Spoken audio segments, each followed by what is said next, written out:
It's cloudy with a chance of leopards here in the jungle, so you'd better have an umbrella and keep your eyes on the skies.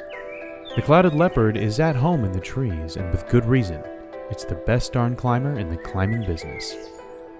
Most, if not all, cats can climb. This cloudy boy has some special adaptations that make him an arboreal acrobat.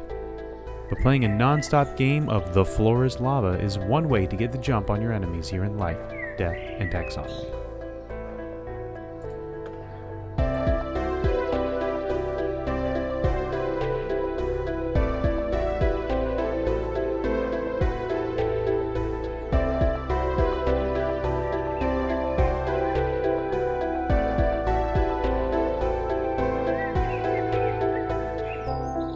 Welcome back to Life, Death, and Taxonomy. It's your 30 minutes of interesting animal information. I'm Joe.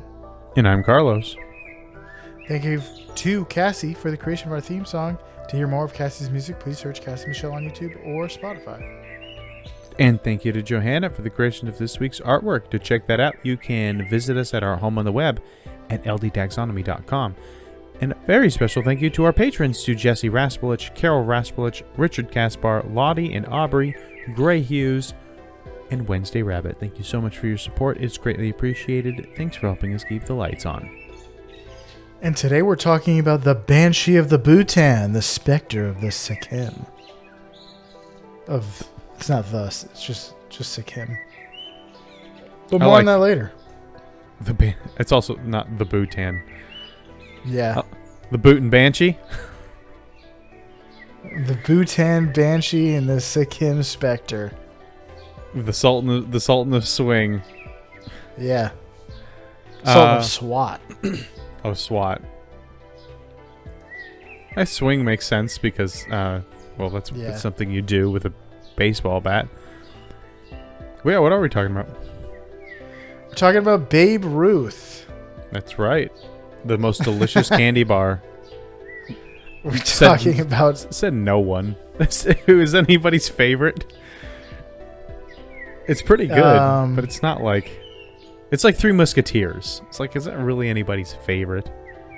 Yeah, I don't know. It's just Snickers with less steps. I think there's probably like baby boomers that have that as a favorite. But my mom really likes Mounds, which I wouldn't think would be anyone's favorite. But if you like coconut... Yeah. Say, brainless, don't you know where they come from? It's from It's a Wonderful Life. Oh, when they're kids, she's like, I don't want coconuts. I don't like coconuts. And he's like, say, brainless, don't you know where coconuts come from? You should like the taste of them because they're exotic. Oh, it's one of those like old-timey ways that people talk to each other in movies. Yeah. We're talking about the clouded leopard. Yeah. I think like in the third or fourth grade, everyone had to do a diorama of an animal and learn about it. And mine was the bald eagle, but then my sister got to it, and I think hers was the clouded leopard. Really? I had to do something similar, but mine was a nurse shark. Nice. Of all the sharks to get. Couldn't I have gotten a cooler one? Fun one. I got the one that like doesn't hurt anybody. I want animals that hurt people. I want animals that hurt you. Those are the cool ones, like my street sharks. Yeah, it's the clouded leopard. We're gonna call it here cloudy with a chance of meat paws. The monkey's paw, which will be apparent later, and Supination Army. Supination phone? Yeah, Supination phone. Supination is a term we will talk about later. Okay. And, you know, would you like paws to know are on your arms, so. That's true. My arm is army. Would you like to know what science calls it? My leg is leggy, my arm is army. Yes. They're in the kingdom you know live in are in the kingdom Animalia. They're in the phylum Chordata. The class is Mammalia. Basically the same as you so far. Uh-oh, the order is Carnivora. That's not you anymore. You never eat meat. Suborder is Feliformia.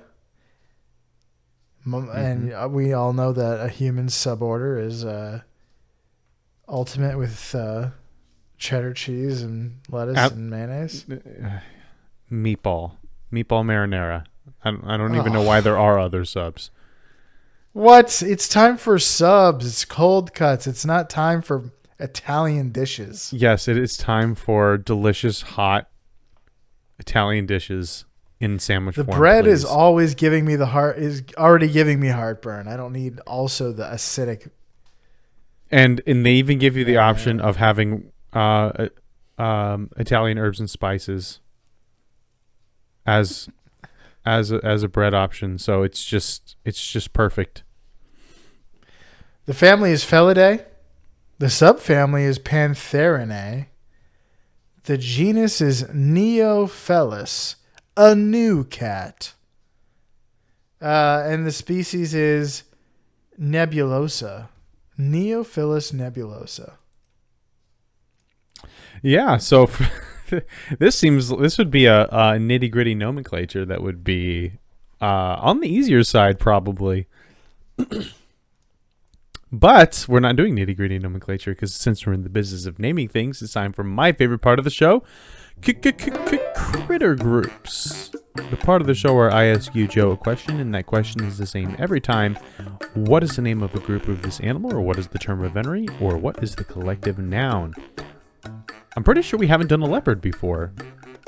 Not the snow leopard, not the regular leopard. I think that's the name for it. So we have one. We have just for leopards. If you saw a group of leopards before screaming and running away and dying because there's no getting away from a leopard, would you say it's A, a pounce of leopards, B, a jaunt of leopards, C, a leap of leopards, or D, a spring of leopards?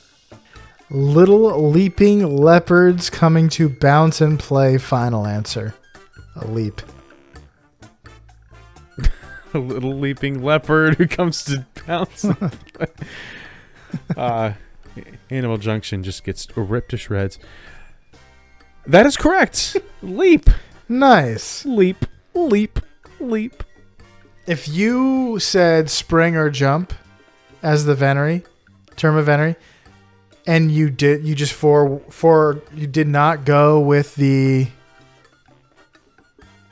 alliteration, that would have been unforgivable. A spring of springbok, a leap of leopards. Mm-hmm. A jump of jackanapes. Jackalopes. It is a rare win. There we go. Yeah, a leap of leopards. You can take that to the bank, and they won't pay you for it because you can't cash information like that these days. Not in this economy. Help me out. Indubitably. I'm struggling. Editing the last one, there really is a toll that's taken by doing these at 10 p.m. The dead air, glassy-eyed. Notice the button that says, I wish I weren't here right now. No, I love doing this show. That was just a reference to a video we just watched.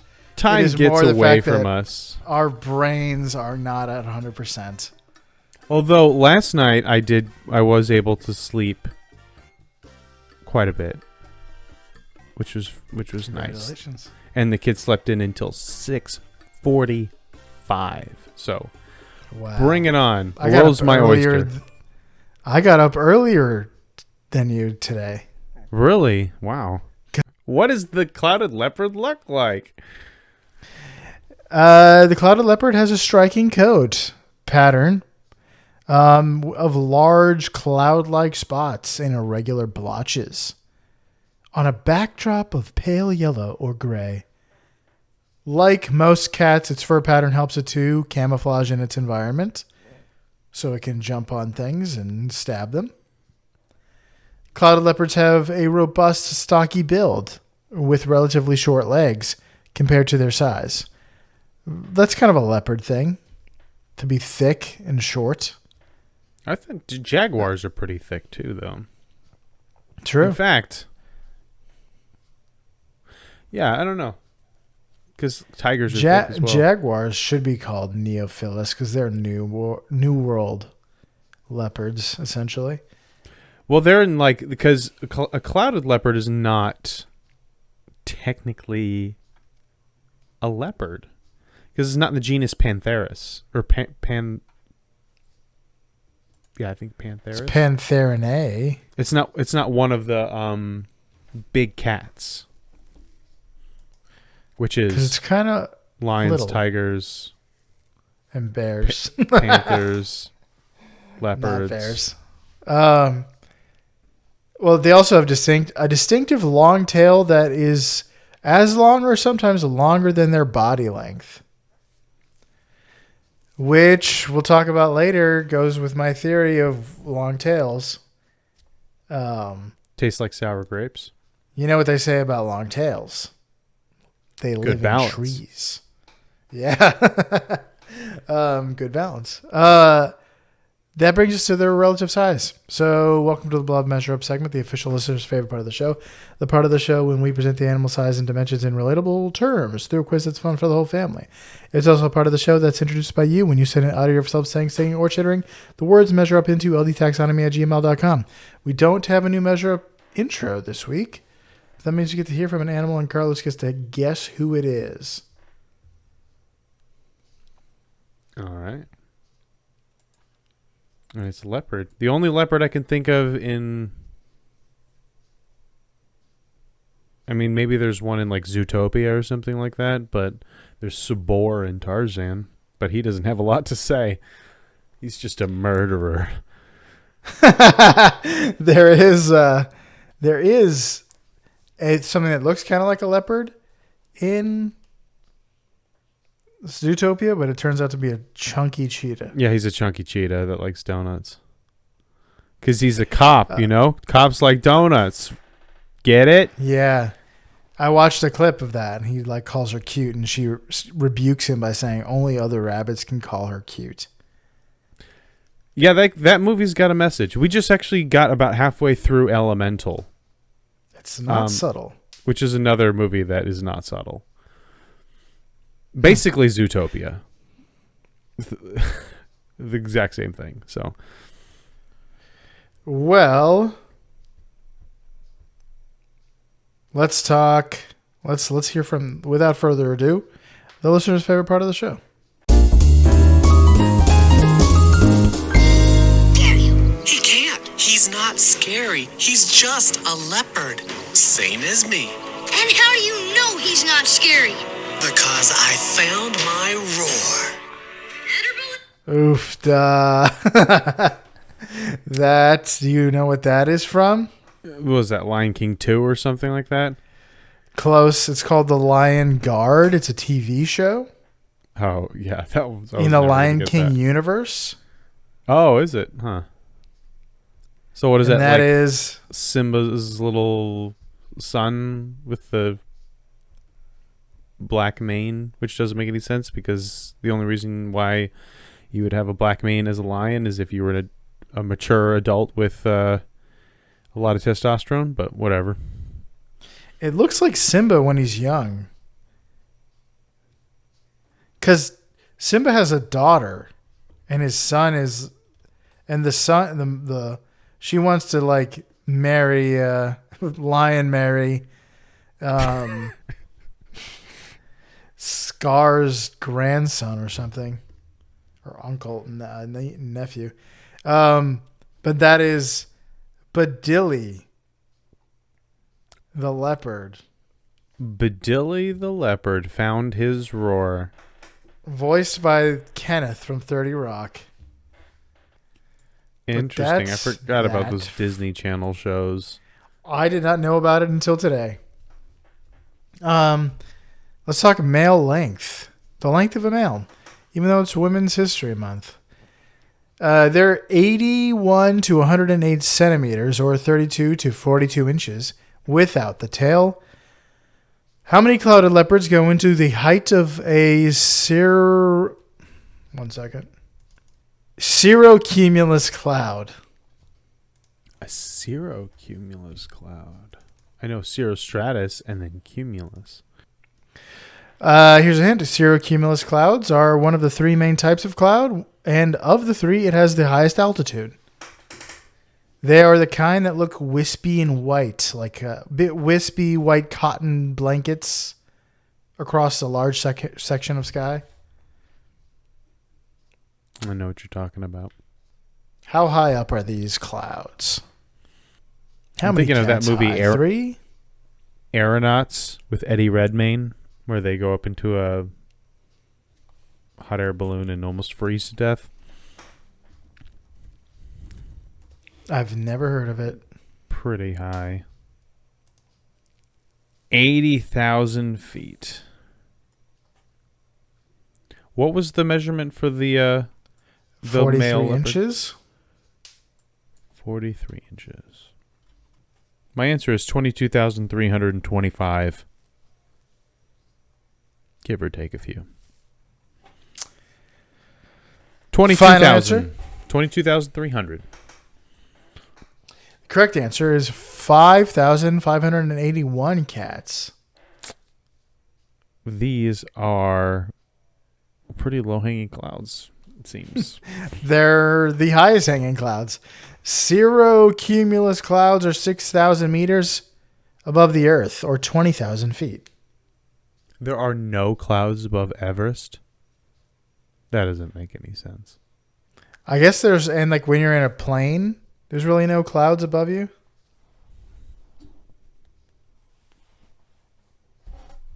I guess.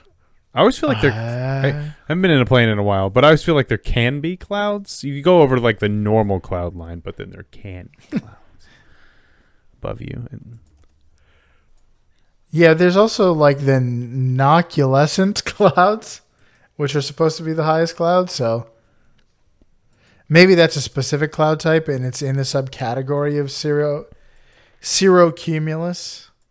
I think cirrocumulus might be like a category that includes all clouds above 20,000 feet.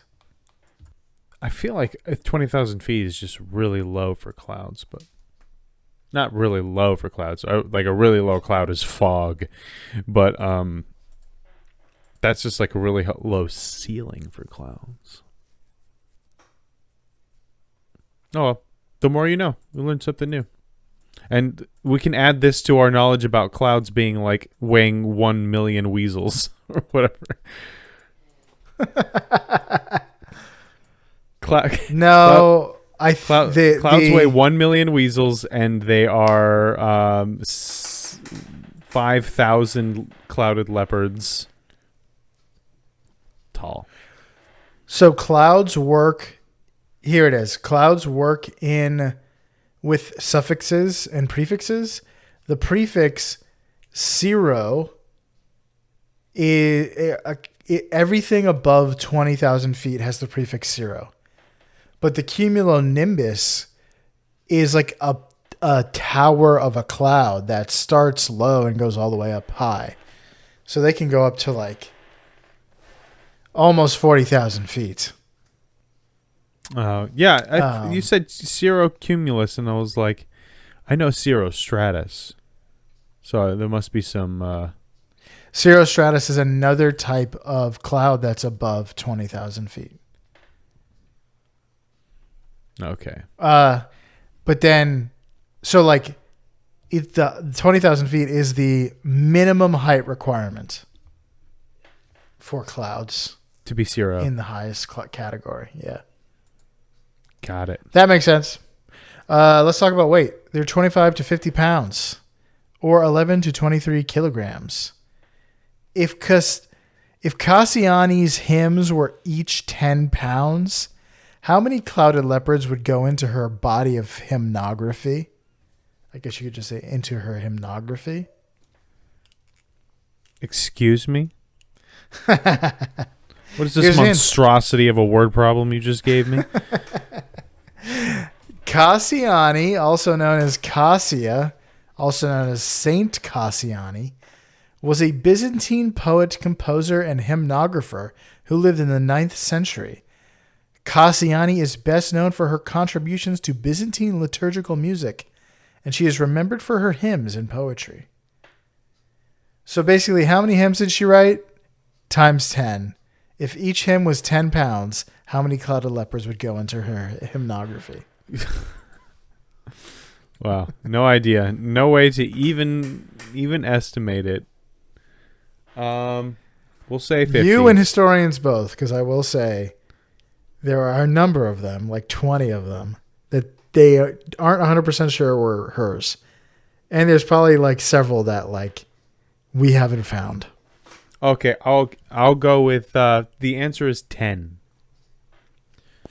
10 clouded cats leopards. Or 10? 10 clouded leopards go into the combined weight of all of her 10-pound hymns. This is insane. Final answer. Yes. That's correct. 10 cats on the dot. Whoa. Yes. There are around 50 surviving hymns, though some might not be hers, and there might be some we don't know about. It seemed like a lot, but doable. So I chose 50. She was like legendarily betrothed to an emperor, and she like mouthed off to him one time, and then he rejected her, but then he regretted it. And there's like a legend about one of her hymns. He went to like go and get her back, but she was like in a monastery. She had like given herself to this monastic life and taken vows.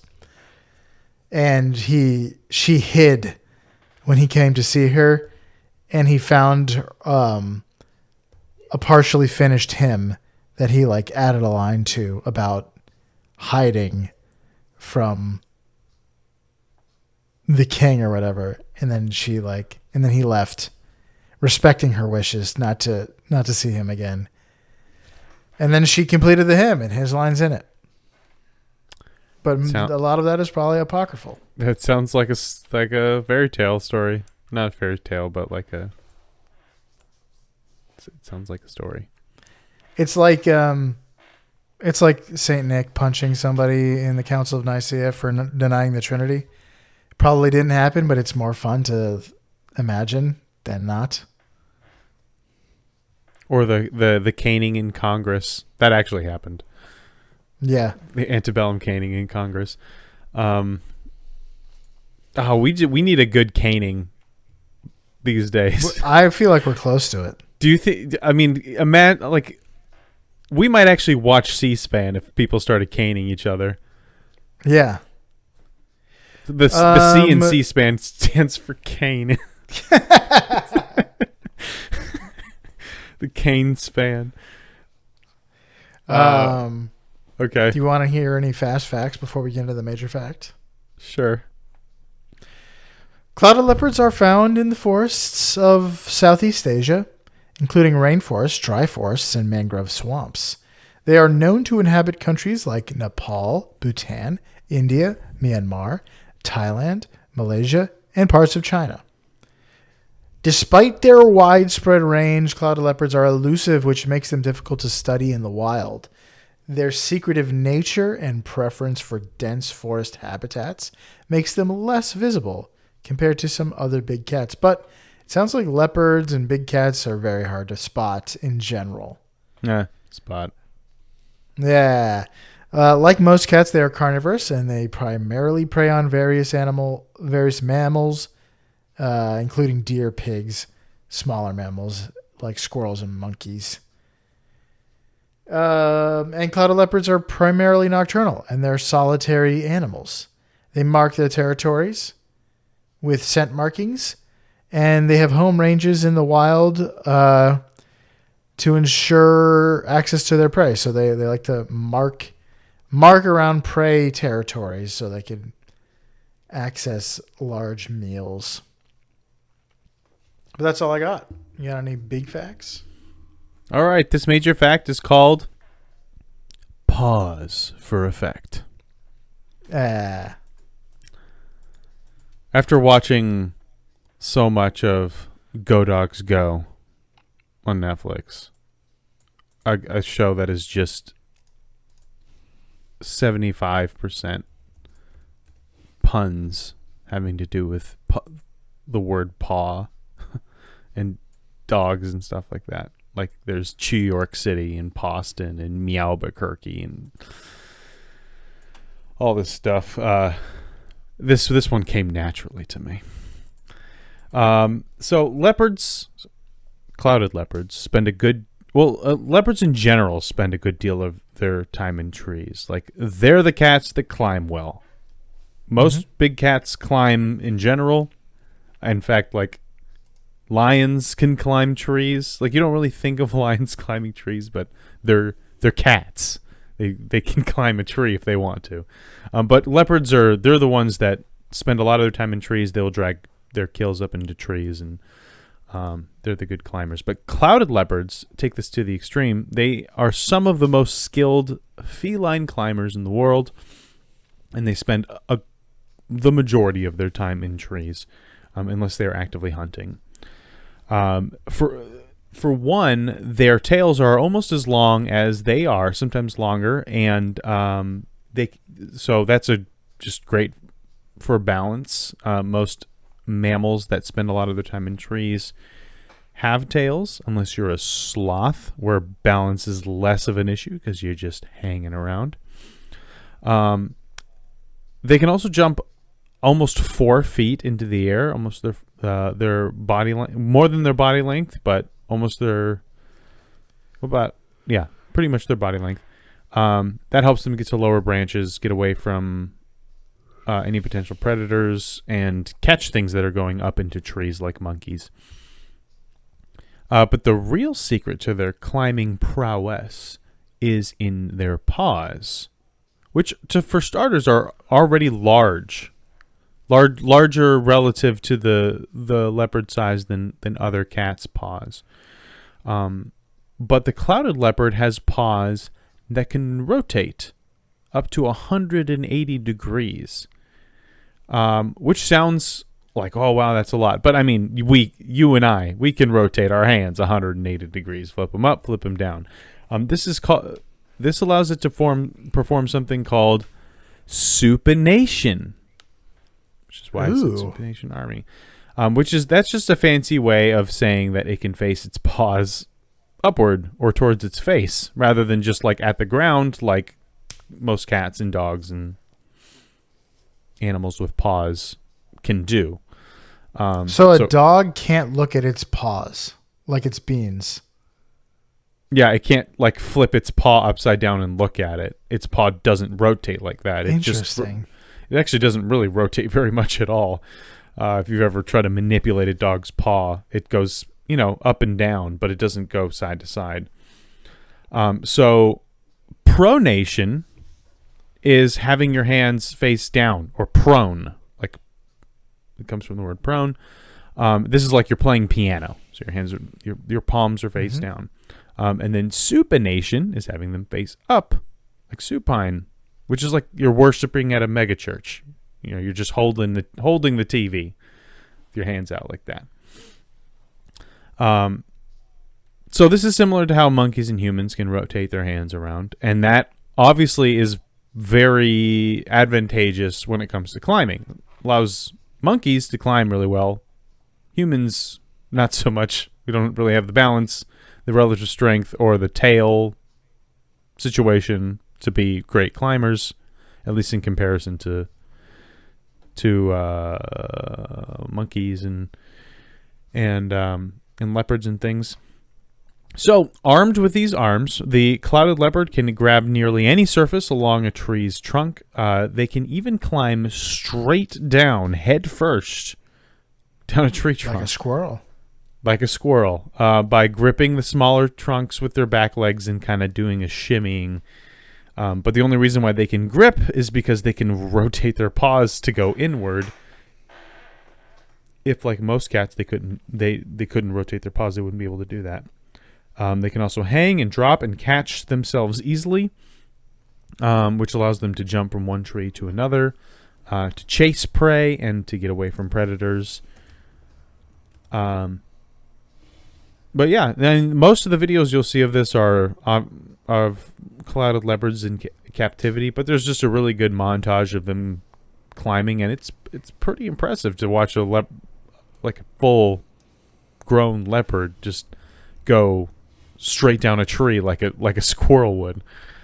I'm seeing one picture of it like literally hanging like a sloth on a branch. Yeah, it makes them masters of their arboreal realm. And that's all I got for the clouded leopard. That's their superpower. You got anything else? That's all I've got. Man, this is another one of those things that you could just like watch videos of it for a long time. Yes. All right, that was the clouded leopard. For you out there in Podcastia, blend in with your environment. Stay elusive. And always keep your hand on a swivel like the clouded leopard here in Life, Death, and Taxonomy.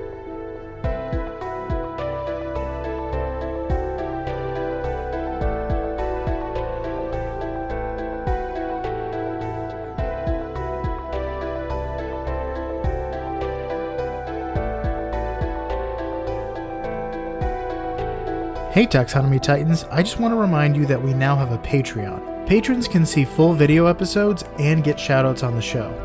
But ultimately, it's a way for you to help us cover some costs and get even better. Still, reviews are the best way to help us grow. So if you haven't left one yet, we'd really love to hear from you. As always, thanks for listening and engaging.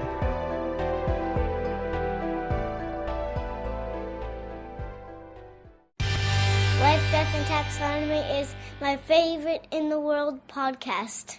I'm pretty proud of that one. That's pretty good. It's a funny fact when it's like, this thing can do what you do.